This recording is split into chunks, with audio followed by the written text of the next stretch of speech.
పశ్చిమాసియాలో చోటు చేసుకుంటున్న తాజా రాజకీయ సైనిక పరిణామాలు అంతర్జాతీయంగా చమురు సరఫరాపై ప్రభావం చూపే అవకాశం ఉండడంతో తెలంగాణ ప్రభుత్వం ముందస్తు జాగ్రత్తలు చేపట్టింది. ఈ నేపథ్యంలోనే రాష్ట్రంలో పెట్రోల్, డీజిల్, గ్యాస్ సిలిండర్లు ఇక యూరియా నిల్వలపైన ముఖ్యమంత్రి రేవంత్ రెడ్డి మధ్యాహ్నం 2 గంటలకు శాసనసభ కమిటీ హాల్లో అత్యవసర ఉన్నత స్థాయి సమావేశం నిర్వహించనున్నారు.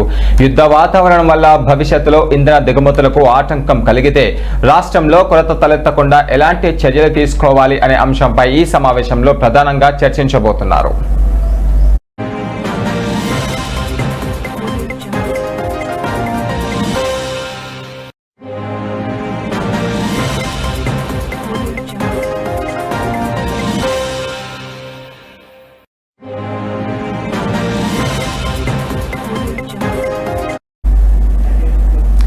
రాష్ట్ర వ్యాప్తంగా పెట్రోల్ బంకుల్లో, డిపోల్లో ప్రస్తుతం ఉన్న నిల్వల వివరాలను అధికారుల నుంచి సీఎం అడిగి తెలుసుకోనున్నారు.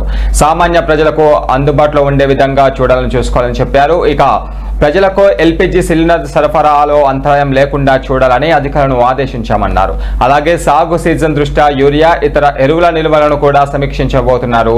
పశ్చిమాసియా దేశాల నుంచి దిగుమతి అయ్యే ముడి సరుకు నిలిచిపోతే ప్రత్యామ్నాయ మార్గాలను చూడాలని అధికారులను ఆదేశించారు.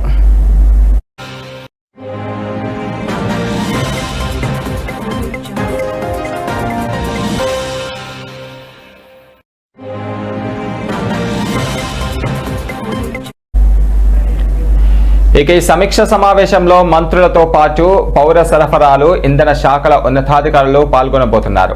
అంతర్జాతీయ పరిణామాల వల్ల రాష్ట్రంలో కృత్రిమ కొరత సృష్టించకుండా, బ్లాక్ మార్కెట్ కు తావు లేకుండా కఠిన నిఘా ఏర్పాటు చేయాలని ప్రభుత్వం భావిస్తుంది. ఇంధన సరఫరాలో ఎలాంటి ఆందోళన చెందాల్సిన అవసరం లేదని ప్రజలకు భరోసా ఇచ్చేలా ఈ కీలక సమావేశంలో కీలక నిర్ణయాలు తీసుకునే అవకాశం ఉంది.